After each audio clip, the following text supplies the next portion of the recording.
안녕하십니까. 정비조합과 총회 진행자 국토계획경제연구원 원장 유영학입니다. 자, 지난 시간까지는 가칭 추진위원회를 잘 구성을 하시고 추진위원회를 구성하기 위한, 다시 말해서 승인을 받기 위한 연번부여 동의서까지 잘 받아왔어요. 수고하셨습니다. 자, 그런데 이 연번부여 동의서를 가지고 있다고 해서 추진위원회가 승인되는 것은 아니죠. 도시미주거환경전비법에 정해진 바에 따라서 과반수 이상의 동의를 받아야 되죠.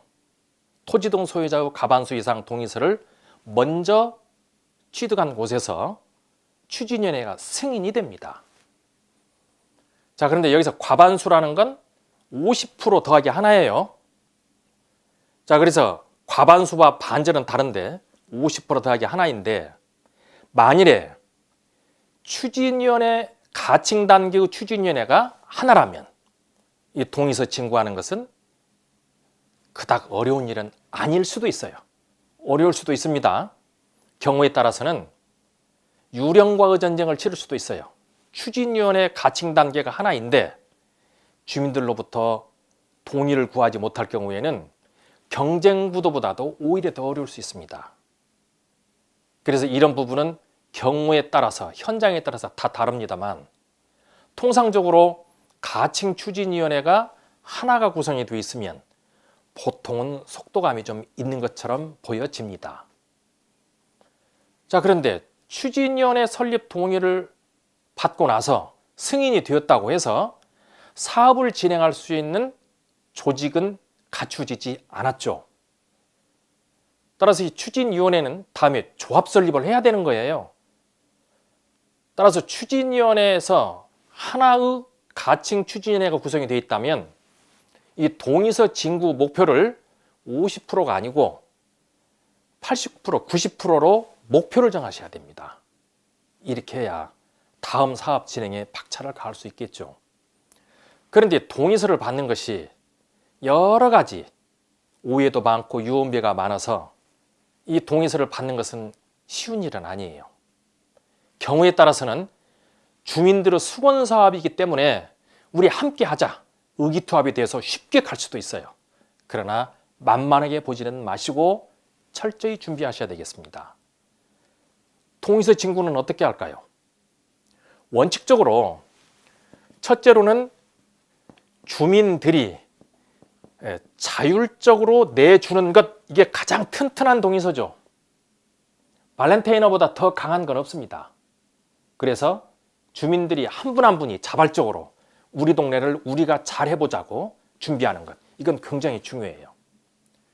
자, 그런데 담당 공무원들과 얘기를 나눠보면 속 터지는 얘기 하죠.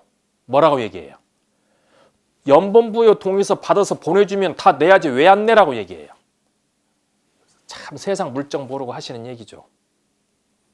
연번부여 동의서를 몇 번씩 보내도 오지 않는, 또 소식을 보내도 오지 않는 분들도 많습니다.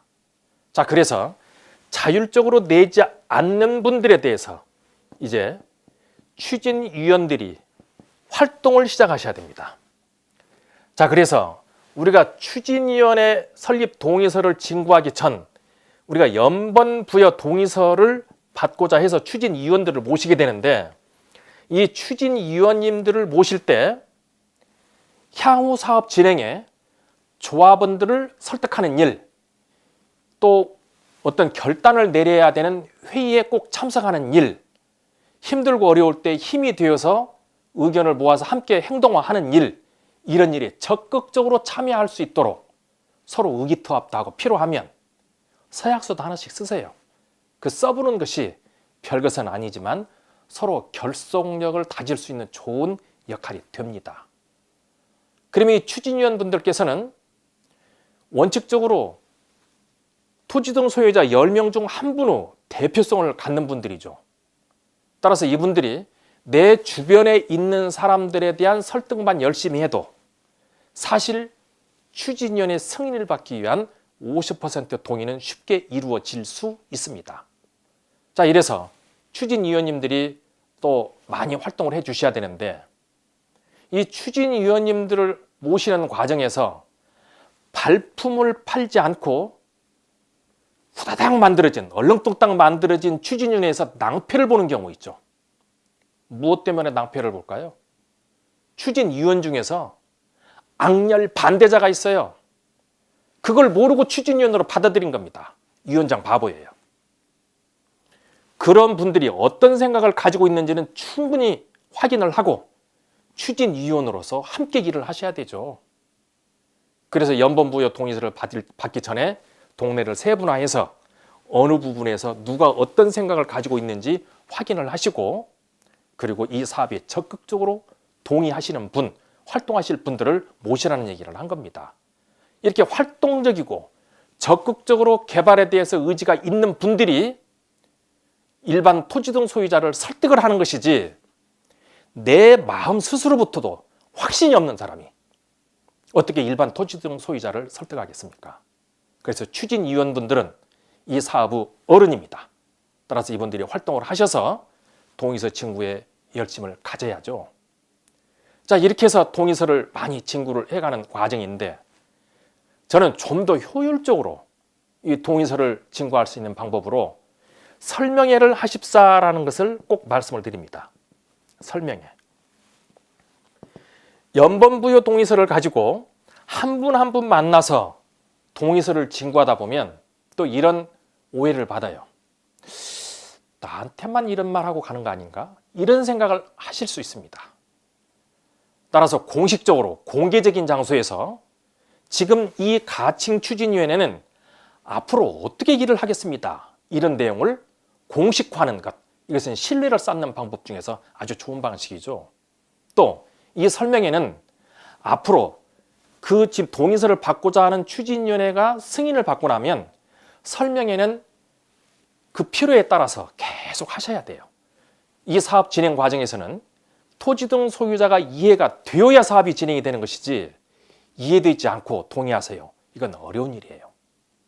자, 그러면 연번부여 동의서를 받은 후 조합 설립 추진을 목적으로 하는 단계에서 설명회.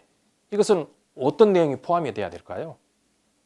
첫 번째로는 당연히 지금 이 사업을 진행하는 법에 대한 설명을 좀 하셔야 되죠.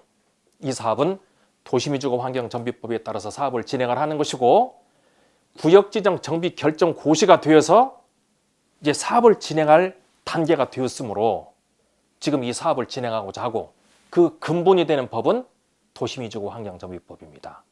이거 법의 생성과 법의 특성 이런 얘기도 좀 해주는 것이 어렵지만 조합원들에게는 도움이 됩니다. 토지등 소유자분들에게. 또 이 설명을 좀 자세히 해드려야 다음 사업 진행에 도움을 받아요. 그래서 법에 대한 내용 설명 잘 해주세요. 자, 두 번째로는 지금 우리가 추진위원회를 설립하고자 하는 것은 정비구역이 결정되었기 때문에 사업을 진행하는 절차를 진행하는 거죠. 그러면 정비구역 결정이라는 것이 어떤 의미가 있는지 설명을 해줄 필요가 있겠죠. 그러면 이 정비구역이라는 건 쉽게 얘기하면 행정계획이죠. 관청에서 계획을 수립하고 관청에서 결정을 내리는 행정계획입니다. 그런데 이런 개발에 대한 행정구역 결정이 되고 나면 행위 제한이 있어요. 아시는 분 다 아시겠지만 도시미주거환경정비법 제4조인가요? 내용을 보시면 정비구역 결정 고시가 되고 나면 행위 제한하는 규정이 있죠. 어떤 내용일까요? 건축 안 됩니다. 신축도 당연히 안 돼요. 개축도 안 됩니다. 또 토지를 형질 변경하는 행위 안 됩니다. 물건을 쌓아두는 행위 한 달 이상 안 됩니다. 절토를 하는 행위 안 됩니다. 이런 되지 않는 행위. 이래서 우리는 지금 현재 우리 구역이 정비 기반 시설이 열악하고 또 지금 현재 살고 있는 주택이 불량 지역이어서 이런 행정계획, 새로운 아파트 건립 계획을 위한 계획이 수립이 되어서 지금부터 사업을 진행하고자 합니다. 이 설명을 충분히 드려야 돼요. 왜 이 얘기를 드리냐면 모든 토지 등 소유자들은 이렇게 생각해요. 사업이 어느 정도 진행된 곳에서도 이런 얘기 합니다. 나는 할 생각 하나도 없었어. 추진위원장 그놈이 막 끌고 간 거야. 이렇게 얘기해요. 아니에요. 우리는 행정계획으로서 정비구역이 결정 고시됨으로써 우리 자력으로 사업을 진행을 하는 과정이에요.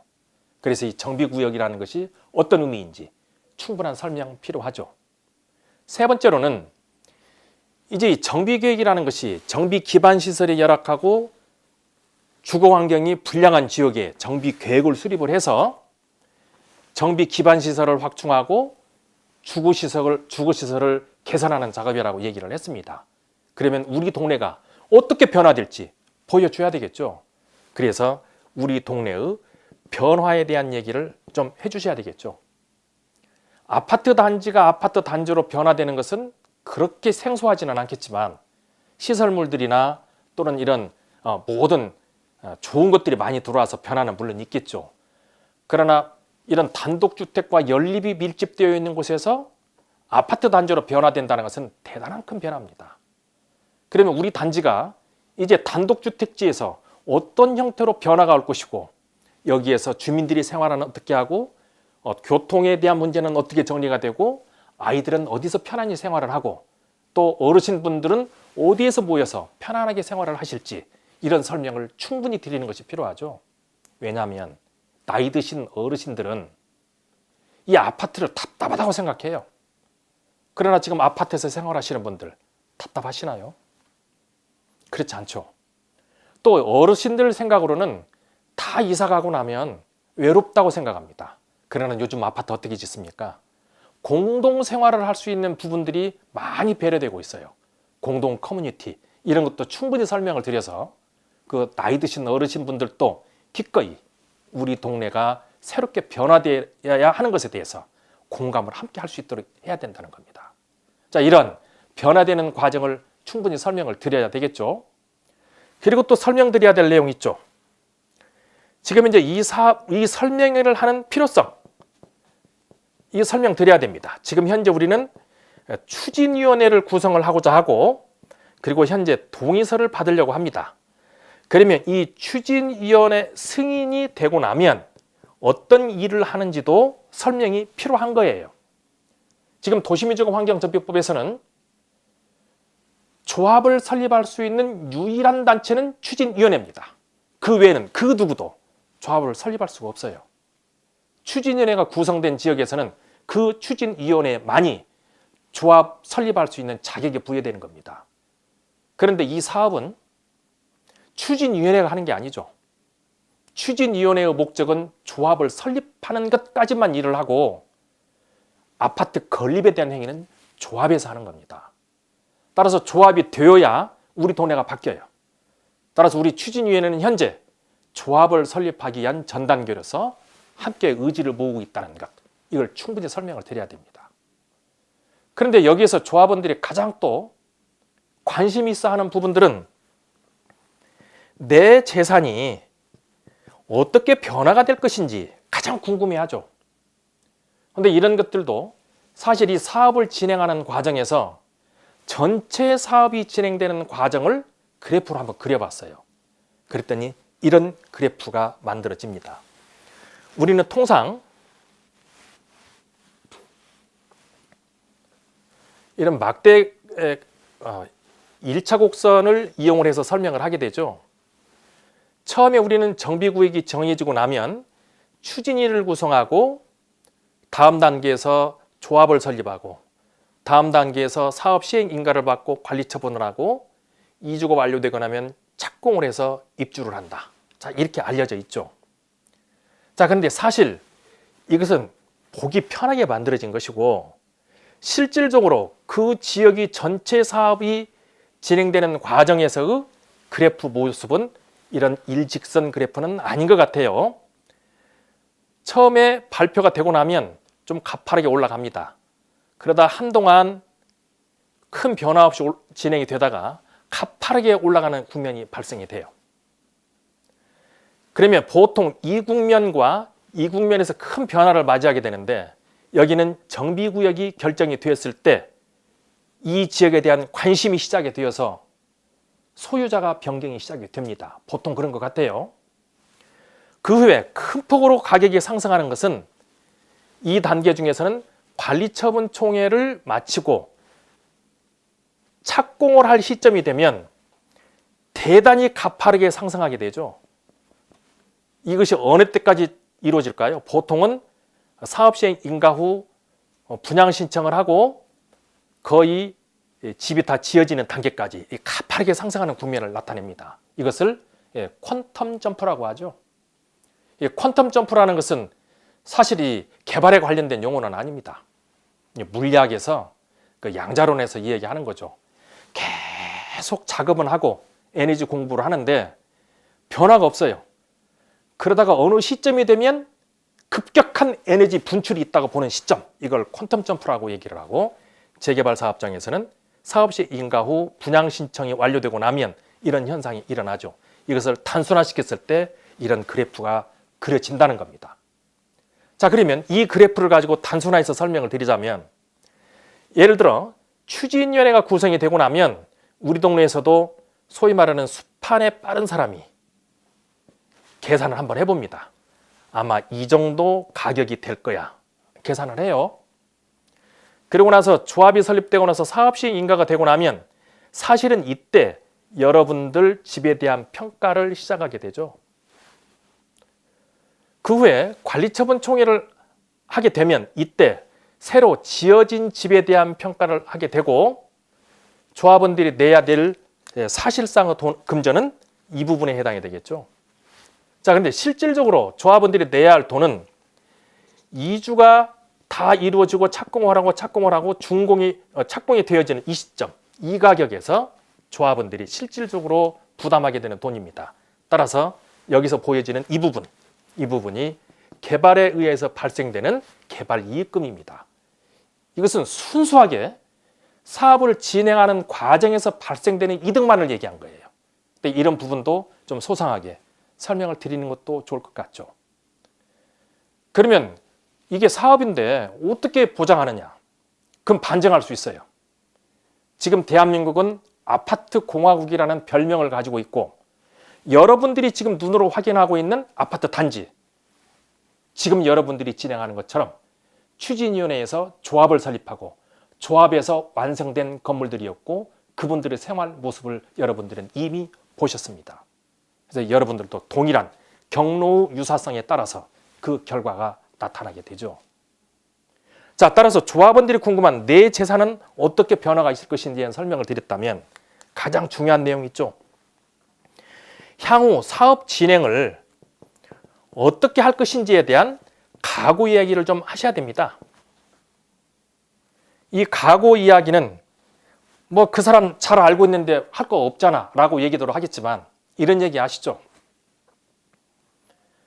이 타이핑을 치는데 언론사에서 타이핑을 치면 이 타이프 소리 때문에 아무 일도 못해요. 너무 시끄럽습니다. 지금이야 워드 작업을 하지만 전에는 타이핑을 다 했죠. 그래서 이 타이핑을 하는 소리가 너무 커서 이거 소음이다, 이거 소리 없는 타이핑을 할 수 있도록 기계를 만들어 보자 해서 소리 안 나는 기계를 만들었습니다. 근데 그 회사가 망했어요. 왜 망했을까요? 우리 인간은 다 알지만 듣고 싶어 합니다. 그러면 추진위원장이, 그 사람이 우리 동네에서 어떤 사람이고 어떠한 인품을 가지고 있는지는 알지만, 그래도 이런 설명회를 통해서 앞으로 내가 이렇게 일을 하겠습니다라는 것을 주민들 앞에서 약속하는 것, 이것은 굉장히 소중합니다. 따라서 그때 당시 추진위원장께서는 당연히 다 알고 있는 내용이지만 소통하는 추진위, 그리고 향후 조합이 되겠다는 것, 민주적인 조합 운영을 하겠다는 것, 이런 것들도 약속이 돼야 되겠죠. 또 투명한 사업 진행을 하겠다는 것, 이것도 약속이 당연히 돼야 됩니다. 그리고 그 자리에서 질문도 좀 받는 것도 좋을 것 같아요. 그 질문이란, 우리 동네에서 수건 사업으로 생각하고 있는 분들이 의외로 많습니다. 그리고 우리 동네에 아파트 단지가 만들어지면 이런 거 하나는 꼭 있었으면 좋겠다, 이런 소망사항 가지고 계세요. 그 이야기도 한번 들어보십시오. 들어보시면 생각지도 못했던 너무나 좋은 아이디어가 그 자리에서 나옵니다. 그래서 질문 받는 것을 두려워하지 마시고 질문도 충분히 들으십시오. 자, 이렇게 해서 전체 사업 설명회를 구성을 하시고 주민들의 호응하에 이 사업을 진행하십시오. 그리고 동의서가 50% 이상이 되어야 저희는 추진위원회 승인을 받습니다. 자신감 있게 설명회도 하시고 주민도 만나십시오. 그렇게 해서 성공적인 추진위원회 승인을 신속히 받으시기 바랍니다. 오늘은 추진위원회 설립 동의서 받는 요령에 대해서 간단히 고민해 봤습니다. 고맙습니다.